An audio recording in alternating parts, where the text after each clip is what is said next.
प्रखर लेखक तथा विश्लेषक दयाल बहादुर साईले आधुनिक नेपाल र जननेता मदन भण्डारी शीर्षकमा सनराइज खबरमा एउटा विशेष लेख लेख्नु भएको छ। दयाल बहादुरको सो लेखको मुख्य अंश हामी यहाँ प्रस्तुत गर्दैछौं। निष्ठा नबुझ्ने, उधारो नरुचाउने, त्याग कुन चरीको नाम हो थाहा नपाउने अराजक जमातलाई अपच भए पनि आजको नेपालको सर्वश्रेष्ठ निर्माताको नाम जननेता मदन भण्डारी हो र मदन शिष्यहरू नै आधुनिक नेपालका सच्चा सारथी हुन्। एकै दिनमा जन्मिएको भए पनि घोडाको बच्चाले कैयौं कोसको यात्रा गरिसक्दा पनि बिरालोको बच्चाको आँखा उग्रेका हुँदैनन् र डेक चलेको हुँदैन। प्रतिभा र परिपक्वताको गति र अदूरदर्शी एवं चरम महत्वाकांक्षीको गतिहीनताको हकमा पनि यस्तै हुन्छ। 2049 सालतिर जननेता मदन भण्डारीले यो मुलुकको व्यापक बर्बादी र सम्भावित रक्तपातलाई रोक्न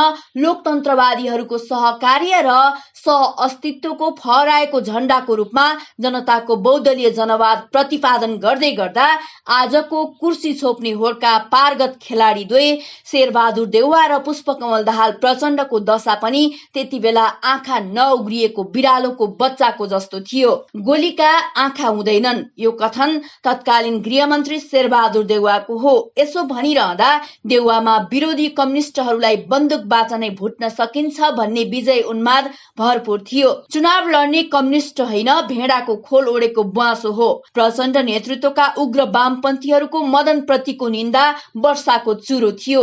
आज आलो पालो सत्ता भागबन्दा मिलाउँदैमा र एउटै डाइनिङ टेबलमा कुखुराका साप्रा सँगै बसेर लुस्दैमा अकालमै मट्टी हुन पुगेका ज्ञात अज्ञात सहितहरूको रगत मासले क्षमा दिने छैन। जननेता मदन भण्डारीले दिएका देनहरू नै आजको नेपालका जीवनदायी अवयवहरू हुन्।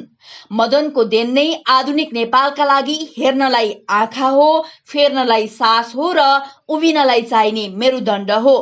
मदनले दिएका देन, बसालेको विचार, राजनीतिको बलियो जग, स्थापित गरेका आदर्श, निष्ठा र त्यागको राजनीति, वर्ग बैरी, दलाल, देशघाती र हस्तक्षेप विरुद्धको सम्झौताहीन संघर्षमा आजको नेपालको प्राण पखेरु हुन्। प्रखर लेखक तथा विश्लेषक दयाल बहादुर साईले विभिन्न उपशीर्षक दिएर आफ्नो विशेष लेखमा अगाडि लेख्नु भएको छ।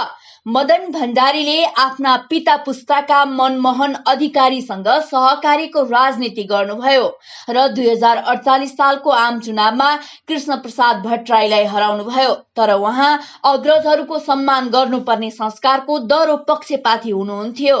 2048 सालको चुनावमा उहाँ कृष्ण प्रसाद भट्टराई, मनमोहन अधिकारी लगायतका वयोवृद्ध नेतालाई सदनमा सहज उपस्थितिका लागि एमाले र कंग्रेसले 10-10 वटा सिटमा तालमेलको प्रस्ताव गर्नु भएको थियो। कंग्रेसले प्रस्ताव लत्यायो। एमालेले जित्ने 30-35 सिटमा 10 सिट थप्ने भण्डारीको चलाकी भन्यो। युवा उमेरका मदनको उमेरलाई लिएर कंग्रेसले एमालेलाई केटाकेटीहरूको पार्टी भनेर उडायो। तर मदन राजनीतिको नेतृत्वको मापदण्ड उमेर होइन, परिपक्वता र पहल कदमीलाई मान्नुहुन्थ्यो। जनतालाई भगवान करार गर्ने संस्कारको पहिलो राजनेताको कीर्तिमान पनि जननेता मदन भण्डारीको नाममा छ। हाम्रा भगवान भनेका नबोल्ने ढुङ्गाका देवताहरू होइनन्, जीवित जनता हुन्। मदन भण्डारीको यो बाणी नेपालमा नेपाली जनताको सर्वोच्चता स्थापित गर्ने लोकतान्त्रिक आन्दोलनको अमोघ अस्त्र साबित भएको छ। चर्चित लेखक तथा विश्लेषक दयाल बहादुर साईले आफ्नो विशेष लेखमा अगाडि लेख्नु भएको छ। मदन भण्डारीको आगमन पूर्व कम्युनिस्ट हुनु भनेको द्वन्द्ववादीको नाममा सबैसँग झगडा गर्नु हो भन्ने भ्रम थियो। भण्डारीकालीन एमालेले नै 2046 को जनआन्दोलन, 2047 सालको संविधान, 2048 सालको आम निर्वाचन र 2049 सालको स्थानीय निर्वाचन जस्ता लोकतन्त्रका बलिया आधारशिला खडा गर्यो। अर्कोतर्फ हद नागेर स्वाभिमान र शालीनताको घाँटी रेटेर जोरीपारीको ढोका चाहने गल्ती गर्नेको अहिलेको भिडबाट मदन भिन्न रहेकाले नै कृष्ण प्रसाद भट्टराईसँग टक्कर लिन सक्नु भएको थियो। आज प्रचण्ड र माधवको मोदीका पाउ मालिस र देउवाको जुत्ता पालिस गरेर जनवादी क्रान्ति गर्ने लाज घिन नभएको राजनीति जति दण्डित हुनुपर्ने हो त्यति दण्डित नहुनुमा मदनको योगदान र आदर्शमाथि यथोचित युवा पुस्तामाझ प्रकाश पार्न एमाले उदासीन र असमर्थ रहनु हो। हामी अहिले चर्चित राजनैतिक विश्लेषक दयाल बहादुर साईले लेख्नु भएको विशेष लेखको मुख्य अंश प्रस्तुत गरिरहेका छौं। दयाल बहादुरले अगाडि लेख्नु भएको छ, आचार्य चाणक्यको भनाइमा देशलाई बाँच्नलाई वा बचाउनलाई चाहिने पहिलो शर्त हो त्यस समाजको शास्त्रबल र शास्त्रबललाई पुनर्ताजगी गर्ने कला। शस्त्रबल र शास्त्रबलको जीर्णोद्धार गर्न नसक्ने देशले अस्तित्वबाट हात धुनुपर्छ। जननेता मदन भण्डारीले मातृभूमि नेपाललाई जीवनबुट्टीको रूपमा शस्त्रबल र शास्त्रबल दिनुभएको छ। जनताको जागरण, जनताको एकता मदनले किटान गरेको मातृभूमि रक्षा शस्त्र हो।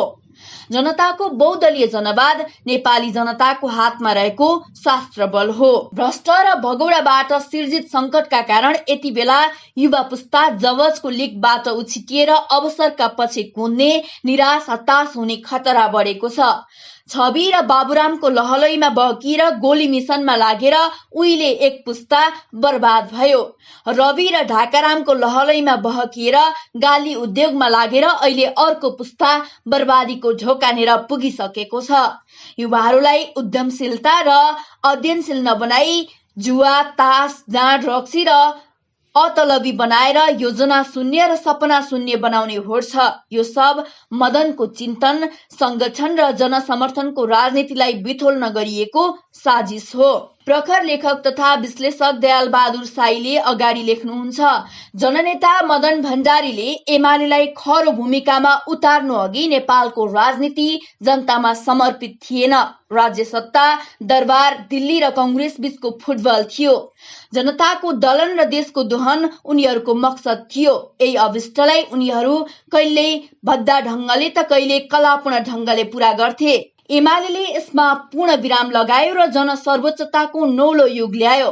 सत्पात्रलाई थाम्न सक्ने र खलपात्रलाई डाम्न सक्ने महानायक शक्तिलाई चौडा छाती र निर्मम दण्ड नीति दुवै कलामा निपुण भएर उभिनलाई आवश्यक बलियो जमिन चाहिन्छ।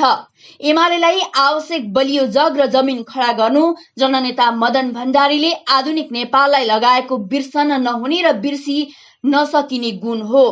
उत्कर्षकालको पञ्चायतको ओर्तालु सुक्ने गरी जनताको शक्तिको पहिलो बिगुल फुक्ने शक्ति महाबली एमाले नै थियो। उत्कर्षकालको राजतन्त्रको निधरामको विषय महाबली एमाले नै बन्यो। 2048 सालतिर विजय उन्मादले मातिएको कांग्रेस र 2064 सालतिर विजय उन्मादले भुइँ टेक्न छाडेको माओवादीलाई चेत खुलाउने गरी कुस्ती खेल्ने महाबली एमाले नै थियो। महाबली एमाले नै जननेता मदन भण्डारी र मनमोहन अधिकारीको अवसानले गर्दा केही समय नेतृत्व अभावको महासंकट भएर गुज्रनु पर्यो।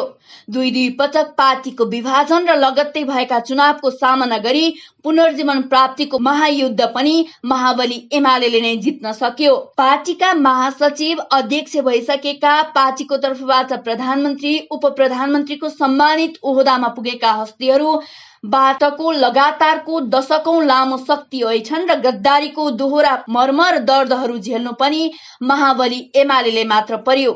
यो सब एमालेको भाग्य कमजोर वा खराब भएकाले भएको पनि होइन। नेपाल राष्ट्र बलियो बनाउन र नेपाली जनतालाई सर्वोच्च र सार्वभौम बनाउन एक नेतृत्वदायी शक्तिले यतिको कष्ट उठाउनु इतिहासको माग थियो। नेपाली जनताको तेजस्वी शस्त्रबल र ओजस्वी शास्त्रबल आजको विश्वलाई चिनाउनु थियो। जनताका जोरीपारीहरू निश्चय पनि कमजोर थिएनन्। जननेता मदन भण्डारी, जनप्रिय प्रधानमन्त्री मनमोहन अधिकारी र राजनेता केपी शर्मा ओली प्रेरित एमाले युगदेखि युगसम्म निरन्तर कष्टहरू उठाएर त्यो युगिन दायित्व पूरा गर्यो। जनताको काखमा रहेर, जनताको साथमा रहेर। गत मंसिरमा सम्पन्न चुनाव सरदर चुनाव थिएन। यो त नेपाल र भारत बीचको छद्म युद्ध थियो। भारतीय प्रधानमन्त्री नरेन्द्र मोदीद्वारा पालित पोषित, प्रेरित र परिचालित कांग्रेस नेतृत्वको विगठित गठबन्धनको अर्जुन दृष्टि नेपालको भूमिबाट एमालेलाई उखेल्नु थियो। चुनावपछि एमालेलाई टर्च बालेर खोज्ने, एमाले विरुद्ध खडा गरिएको शिखण्डीको उद्घोष थियो। एमाले विरुद्ध बन्चरी बिँडहरू एमाले प्रत्यक्षतर्फ एक सिट पनि नजितोस् र समानुपातिकतर्फ थ्रेस्ट होल्ड पनि नकटाओस् ठान्थे।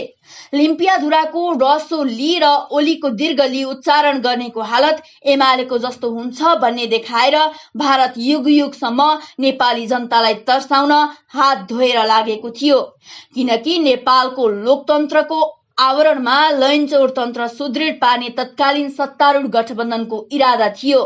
जनताको धाप छाप विश्वास र आशीर्वादले एमाले जोगियो। जनतालाई नै सबथोक ठान्ने र शास्त्र बल मान्ने जनताको बहुदलीय जनवाद र जननेता मदन भण्डारीका विचार र आदर्श अनुसरण गरिरहेसम्म एमाले चुनौतीको घानमा पर्न सक्छ, तर पराजित कहिले हुने छैन। महाबली एमाले 2046 साल यताको नेपालको मूल चिनारी बनेको छ। एमाले छ त्यसैले कांग्रेसको बेचैन बढेको छ। एमाले छ त्यसैले त नेपालसँग स्वाभिमानको मेरुदण्ड छ। एमाले छ त्यसैले त मातृभूमि नेपाल सुरक्षित छ। एमाले छ त्यसैले त जनतामा आशा र उत्साह छ। एमालेलाई घेराबन्दी पार्नु नेपाललाई घेराबन्दीमा पार्नु हो। एमालेको गति रोक्नु देशको गति रोक्नु हो। एमालेसँग अकारण दूरी बढाउनु गृह निर्माणबाट भाग्नु हो। मिल्नेसँग नौनीको डल्लो र चिल्नेसँग बिच्चीको चल्लो हुने एमालेको निष्ठा र तपोबलको प्रतापले उसँग सहकार्य गर्न पाउँदा अन्य राजनीतिक शक्तिहरू हान्ने रागा जस्ता हुन्छन् भने टाढिने बित्तिकै हरुवा गोरु जस्ता बिजोकका प्रतिमूर्ति बन्ने गर्छन्। एमालेको साथलाई काँध चढ्ने राष्ट्रिय हिरो हुन्छ। एमालेसँग न्यू खोज्ने भासिँदै जान्छ र जिरो हुन्छ। प्रखर लेखक दयाल बहादुर साई आफ्नो विशेष लेखमा अगाडि लेख्नुहुन्छ, जननेता मदन भण्डारीले कम्युनिस्ट पार्टीको लोकतान्त्रिकरण नगरेको भए एमाले एक अजय शक्ति बन्ने थिएन। कम्युनिस्ट पार्टी, यसका नेता र कार्यकर्ताहरू जनताको परीक्षाका विषय हुने प्रतिस्पर्धाको राजनीति, संसद व्यवस्थाप्रतिको निष्ठा अभ्यासले एमाले विशेष धातुले बनेको छ। एमाले विचारको राजनीति गर्छ। नीति, नेतृत्व, नियत, नैतिकता, नियम र निर्णयमा एकरूपता भएको मुलुकको एकमात्र पार्टी एमाले हो। एमाले रूपी कस्तुरीमा भएको विशेष चीज भनेकै जनताको बहुदलीय जनवाद हो। मार्क्सवादको नवीनतम व्याख्या नै जनताको बहुदलीय जनवाद हो। यसले कम्युनिस्टहरूलाई जडभगत र संशोधनवादी, विसर्जनवादी र अधिनायकवादी, असहिष्णु र आत्मकेन्द्रित हुनबाट जोगाउँछ। एमाले यस्तो पार्टी हो जो जननेता मदन भण्डारीले बसालेको बलियो जगमा उभिएको छ। पार्टी, नेता र कार्यकर्तालाई सैद्धान्तिक रूपमा जनताको परीक्षणको विषय बनाउने संसारको पहिलो कम्युनिस्ट पार्टी एमाले हो। असल र योग्य नेताको धनकुबेर पार्टी पनि एमाले नै हो। सत्ता कब्जाको प्रयास असफल भएपछि मात्र एमाले लोकतन्त्रको बाँसुरी फुकेको होइन।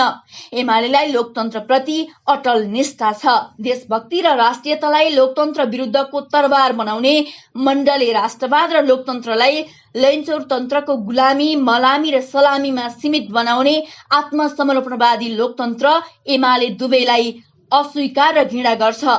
देशभक्त भएर पनि लोकतन्त्रवादी हुन सकिन्छ र लोकतन्त्रवादी भएर देशभक्त हुन सकिन्छ। यो एमालेले आफ्ना प्रतिद्वन्दीहरूलाई सिकाएको व्यवहार सिद्ध पाठ हो।